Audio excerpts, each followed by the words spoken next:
Because what that means is you're going to look at all the people you lead and say, wow, I can use all these people to achieve my personal goals, which are usually rooted for a selfish person in power and money and ego. Well, that's not a leader. That's the definition of a tyrant. A tyrant uses other people to fill their own ego, fulfill their own ego-based needs. A true leader is there to take people to a better place. They have transcended the idea of that narrow, small self. I'm here on behalf of the collective self. I'm here to take people to a better place. The deepest source of satisfaction and fulfillment for a human being is a positive impact on the lives of others. It doesn't matter what the context is, there is always a better way. And so that was my search for the first 20 years as an academic. And finally, I stumbled upon a research project that went through many lives, but ultimately resulted in this book, Firms of Endearment, Companies that are loved by everybody. I'm going to talk about that. So yeah, that led me to discover my purpose. How many of you have experienced tears of joy connected to your work? Okay, that's an unusual room, okay? Usually people, what are you talking about? Tears of joy, maybe tears of anger, frustration, but tears of joy, that's your body telling you something. I was going to talk about the body. You've got to listen to your body. When your body gives you that strong a signal, this matters. I said, oh my God, my purpose just landed on my shoulder. This is what I want to dedicate. I have to show John my mind map for the Institute for New Capitalism, and he said, that's my vision too. But I like the phrase conscious capital. See, business is all about the head and the wallet, right? And all my 6 years of business education, it was all analytics and models and all of that, and bottom line. What about the human in here? I was never, I'm telling you, it's 4 years of PhD, 2 years of MBA. I was never once inspired in 6 years by my education in business. And I was never emotionally moved until that day in the Poconos, right? So we leave out the heart and we leave out the soul, the spirit. And that's where our power resides as human beings, right? That's where emotional intelligence, spiritual intelligence, all of those things. So again, this is about bringing the whole human into the world of business and leadership. Okay, so let's talk briefly about capitalism, and then we'll talk briefly about conscious capitalism. I don't think that we should hurt people in order to be successful in business. We don't need to. So I'll talk briefly about that. We don't really, I'm not going to go into that too much. But business can be a source of healing, place of healing, reduce suffering. So my purpose, the way I articulate now, is to bring heart, healing, courage, soul, and awakening. The purpose of business is not to make a profit. Sounds pretty radical. You must be thinking, who is this communist? By the way, Jack Welch once called me a communist. Okay, he said, you're just a damn communist. Said, okay. The purpose of business is to find profitable solutions to the problems of people and the planet. And the emphasis is on solutions, and it's necessary that they be profitable. Otherwise, you can't do it as a business. You have to find a business model. If you can't do it, then it still needs to be done. It's a problem that needs to be solved, but maybe it's a nonprofit, maybe it's government, or some collaboration. But that's the magic of business. Business is able to sustainably produce solutions and then continue. It's like the only perpetual motion machine I know of in the world is a business. Because it can just keep going and creating more and more value. And the output far exceeds the input. That doesn't happen for a physical machine, right? But for business, that can happen. Now, what it cannot be about is creating problems while we're actually generating profit. And that's where a lot of businesses actually have hurt a lot of people and the planet. We're living with the consequences of that while they're squeezing out money. As I said, that's not a business. That's a parasite. Where you're not creating value, you're sucking out value from people, from the planet, and others. Now here, I use acronyms for everything. I've got a problem with a condition, right? Acronyms Anonymous. That's what I enjoy. And that's what this is about. So we have to rethink everything. Why do we exist? As a company, as a leader, what do we do? How do we do it? Who are we as leaders? What's our time horizon? How success? And that's where conscious capitalism comes in. So we ask the four fundamental questions: the why, what, who, and how of business. And there's a different answer when you apply higher consciousness. The why was make money. Obviously, anybody will tell you business exists to make money. No. It's like saying we all exist just to make money. Well, no, we have passions, we have dreams. We become doctors because we care about healing, and lawyers because we care about justice. But the guys who go into business, they're only about money. No, that's not accurate, right? There has to be a higher purpose, which gets reflected and amplified in the business, goes beyond profit. You need profit to survive. That's not the purpose. It's like saying, I need red blood cells to live. I don't dedicate my life to producing red blood cells, right? I do something with my life. We do something with our business. What do we do? It was about creating wealth for the owners. Now it's about creating value for all stakeholders and not just financial value. We act like money is the only game in town. There are many games in town. Okay, money is one part of our life, but there's many other things that make life meaningful. Who are we? It's all about deliver the numbers, the KPIs, the share price, the bottom line. Now it's about taking people to a better place, right? Having a positive impact on their lives and the lives of their families. And how does it feel to work here? The cultures, most companies have very toxic cultures, very fear-based cultures. There's a lot of pain and suffering that goes on. These cultures are filled with trust and authenticity and caring. They're rooted in love. Can you be part of the solution? Right? Every city I go to in the world, we have favelas and slums and so forth, right? Can we create peace and prosperity through commerce? Partners, our suppliers and others, we squeeze them as much as we can. We pay them as little as possible. We pay them as late as possible. Can we actually have co-destiny, flourishing relations, mutually beneficial relationships with our suppliers and others? Investors who only care about the returns versus investors who also care about the impact and the legacy of those investments. Customers, in marketing, we call them consumers. Their job is to consume. Our job is to make them consume. Get them hooked. Feed those addictions, whether it's good for them or not. Can we actually focus on the quality of their life and their well-being? Employees who are disconnected, right, cynical, disengaged, as opposed to people who are passionate and joyful and creative and caring at work, and a planet and a natural ecosystem that we are steadily destroying and using and extracting and dumping, as opposed to one that we are now not only doing less harm, but we're restoring and replenishing. That's what we can do and we must do. So we have to think about each stakeholder at a deeper level. How do we create multiple kinds of value for them and with them, and recognize that they're all connected? It's like a human body. It's one system, right? You can't just individually look at one component or focus on some parts of the body. You have to focus on the flourishing of the whole and recognize how interconnected everything is, right? So for Whole Foods, you've got your purpose and values. You hire people who are foodies, who care about health. For them, going to work is an extension of who you are. If you're an outdoor enthusiast and you go and work at Patagonia, work doesn't feel like work, right?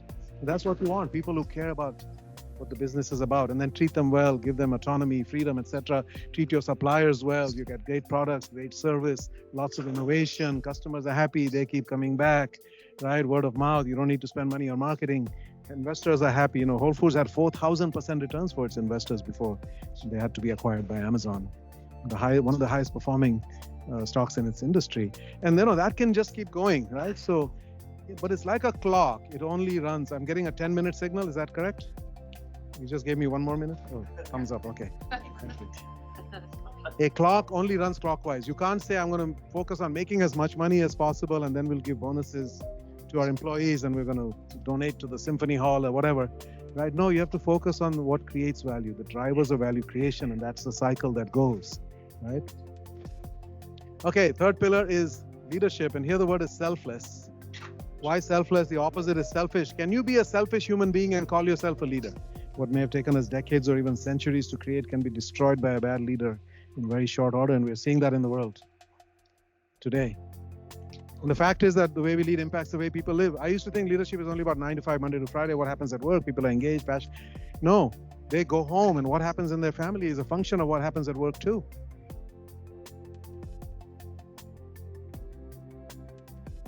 So start by making an agreement with yourself and keeping it.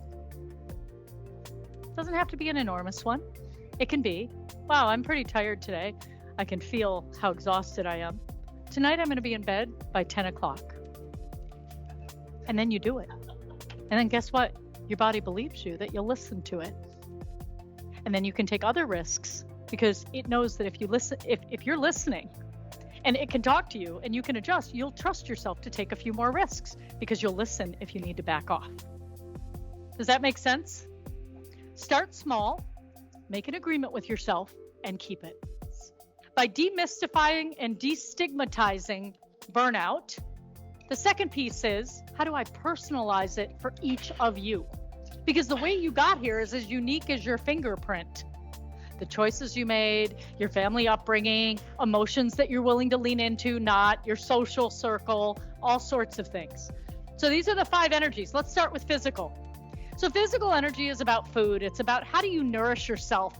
Do you eat whole foods and spread it out throughout the day?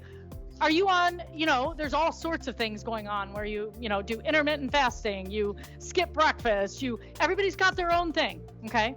What I want you to know when I ask you to assess this, I'm going to ask how satisfied you are with whatever you're doing. I'm not going to judge you about how you're doing whatever you're doing. I want to know how satisfied you are with your nourishment, etc.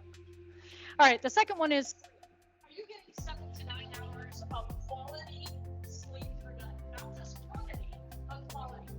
Well, you can figure this out when you wake up in the morning. Are you well rested?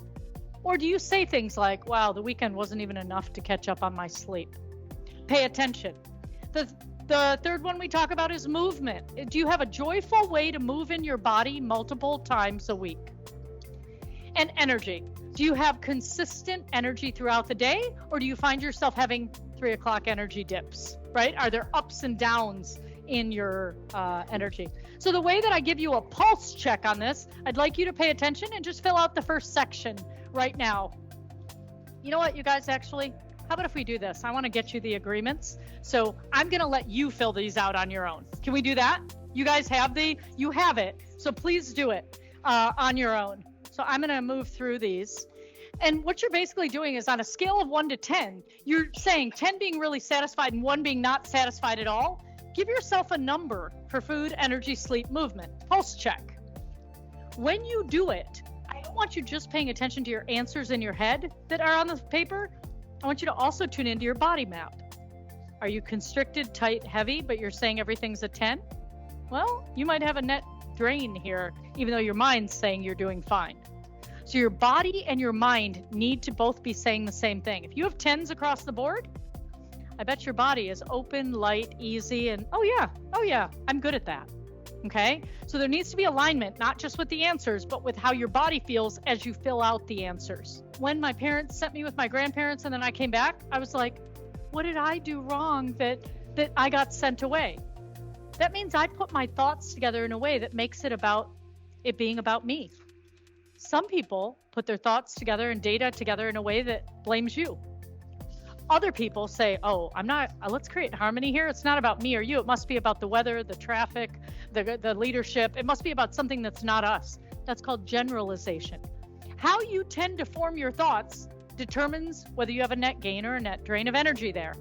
Next one is, do you judge and compare yourself with other people? That's an endless game, right? So notice that. Then there's different work styles. In the book, but some people are very to-do list oriented, driven. Some people are very problem solving. Some people are very people oriented. You want to understand who you are and what gets you energized. And then, the last one should have said expanded perspective. So what it's about is when you come across different viewpoints, do you allow it? Do you get curious and expand your perspective, or do you double down and go with your way? So paying attention to whether it gives you energy or drains you of energy. The pulse check you do here is, I want you to pay attention to your top 3 repetitive thoughts that go on in the background that are occupying your mental real estate. So when you're driving when you're showering, when you're laying awake at night or first thing in the morning, what's running on repeat in the background of your mind? Just write down some of those thoughts. And then when you look at them, I want you to tell me, plus if it gives you an energy boost, energy gain, minus if it gives you an energy drain. Okay? Quick pulse check about your mental energy. Are you generally someone who's very trusting of the world? Are you someone who is more skeptical? No right or wrong, but figure out what lens you're forming your thoughts through in the world. And when you make a mistake, are you someone who wants to skip over it as fast as possible and act like it never happened? Are you someone who sees it as an epic failure? Or are you someone who sees it as an opportunity to learn, grow, and be better? All these experiences give you net gains and net drains of energy. You'll be able to answer all of them in the mental energy section. Don't forget, don't just use your head. Also check into your body map as you're doing it. Emotional energy. So when we do a pulse check here, boy, the last few years have been an emotional roller coaster. How good are you at tears, anger, and anxiety in yourself and in others, and navigating that? Is that something you just, zero out, or do you lean in? We went as far as trauma, grief, and loss over the last few years. And then there's, I guess, the S in forgiveness wanted to take a little space on its own. Do you cut yourself some slack, or are you the one that's the hardest on you? So paying attention to emotions and how you navigate them. And do you infuse joy and play in your days? Is that something you consciously do? Those of you that are really funny and are cracking jokes, Sharad, I gotta say, it's like a fun way to kind of ease emotion throughout the day. How do we do a pulse check on this? Well, really easy. Tell me in what arenas of your life you're avoiding conflict or difficult emotions. Just check them. Check. Pay attention to your body as you're doing it. And which of those same arenas give you joy? So you're going to get a picture, right? A quick snapshot of where you're having a net emotional energy drain. We just need to trust each other. We hear it all the time. You just need to trust me, as if it's something that's just done with a leap of faith. And trust is actually a complex process. It's a complex topic, and it doesn't really work in the way of just trusting somebody. So today, my topic is going to be about deconstructing trust. What is it when you break it down in order to be able to build trust? And I hope that today you'll get an insight or two about trust. We are co-participants. You have to have another in order to trust. So I have to be able to trust you to do your part, and I have to let go. Just like the gatherers had to let go and trust the warriors, and you have to be able to trust me, meaning I have to earn your trust. And I cannot tell you how often in my executive coaching work, people will say, just trust me. You have to take a leap of faith. We have to just trust each other, but that it does not work that way. Trust is not assumed and it's not granted. So trust is something that's earned over time, over a series of interactions with one another. It can also be repaired. Trust gets broken all the time. We're humans. We're fallible. We miss the mark. We miss a deadline. We mess up. We aren't as skillful as we should. But one of the awesome things about being humans is we bring the ability to rebuild that trust when we mess up. I'll talk later about where trust is harder to rebuild, but overall it can be repaired. But this is related to some of what Neha was saying earlier today. It takes that self-awareness and that accountability to own it and say, I made a mistake. I missed the mark. I should have done better, whatever the thing is. Trust is also data-based. And this is your home inside Xapa World. It can be customized and made to reflect you and all that you've achieved over time. You've seen the data. I'm not going to belabor the data for you, but disengagement is at an all-time high, even in this country. And it's costing $8 trillion a year, 9% global GDP, $350 billion just in the US alone. You heard those stats from Raj and Neha. 2 out of every 3 workers is millennial or Z by 2025. That's 18 months from now, less. It's a lot of them. 64% of them right now got health data. Feels their job is making them sick. You want them to be grateful, engaged, passionate. They literally think that their job is making them ill. You are helping to make them ill. And a bunch of them came into the year, not just, that statistic is everybody, not just millennials and Zs. They came into the year looking for a job. I'm on a bunch of boards. I'm on board roundtables. I don't think there's a C-suite in America or a boardroom who hasn't asked the question in the last few years. Why can't we just pay people to work anymore? Money does not solve this problem.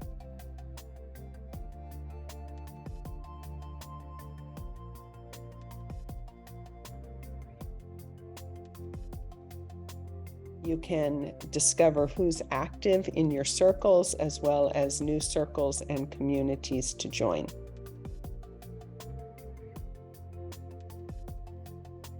These are the 5 competencies most associated with high octane performance individually and for teams.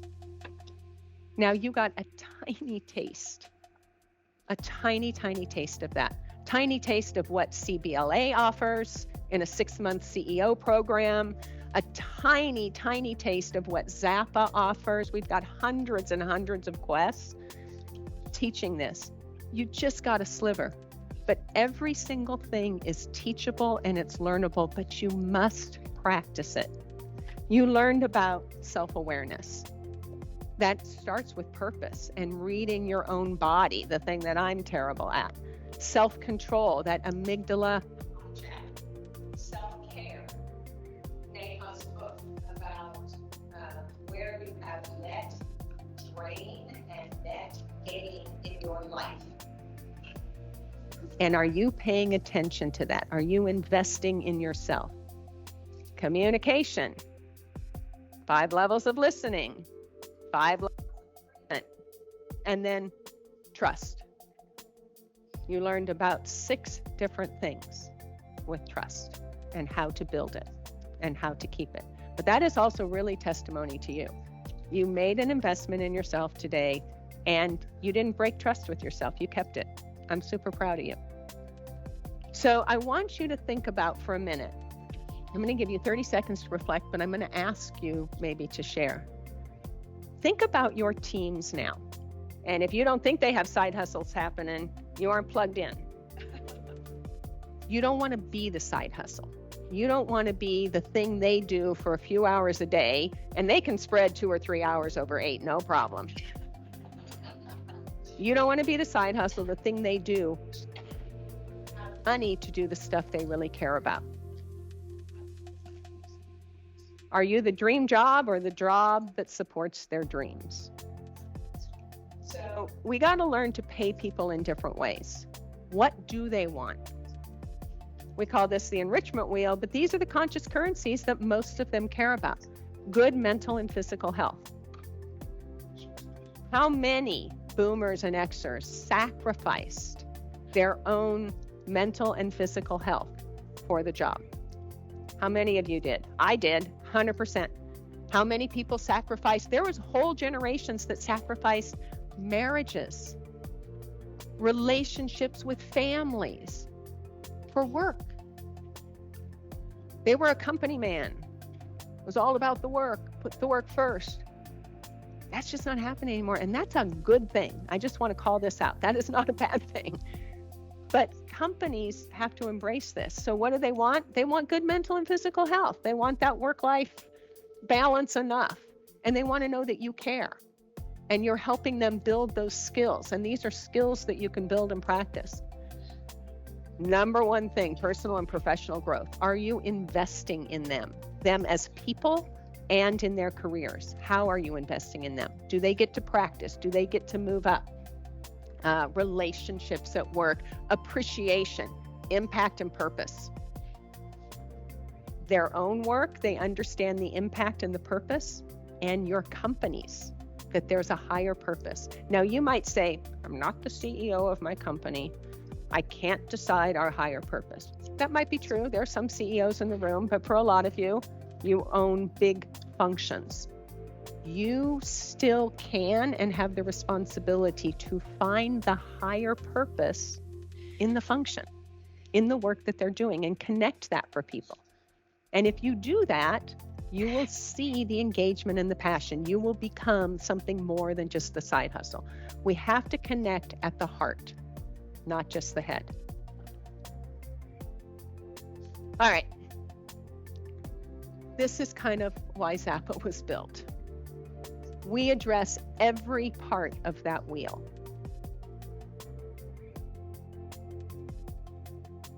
And the answer, we believe, is yes. We've already Xapified everything you heard today. This actually is a full-on game. And the entire high 5, that's where the game starts. It starts with self-awareness.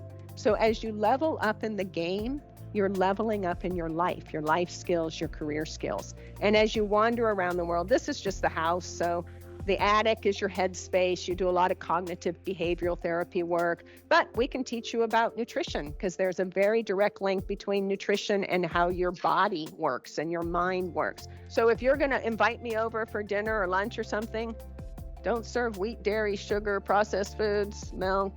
I don't eat it. It's right here. You don't have to ever like, you don't eat meat, right? I'm like, no, I eat a lot of meat. I don't eat wheat. Right here. Don't have to remember. My charities, my hobbies, my appreciation language, my communication style. I'm a driver influencer. So if I work for you, this zip code, if we exchange zip codes, you're going to get the zip tips on how to motivate me. You're going to know to give me big unstructured work, because if you micromanage me, I'm out the door. But I might learn how to influence you. Do I need to come in with data, or can I be my normal expressive self? Is my expressive self going to turn you off? This is in the zip tips. So it's not just you learn about me, we learn through the app how to effectively communicate with, motivate, and appreciate each other. And it's all at our fingertips. You do have this little avatar guy. You can make this guy reflect you. So it's pink for Barbie right now.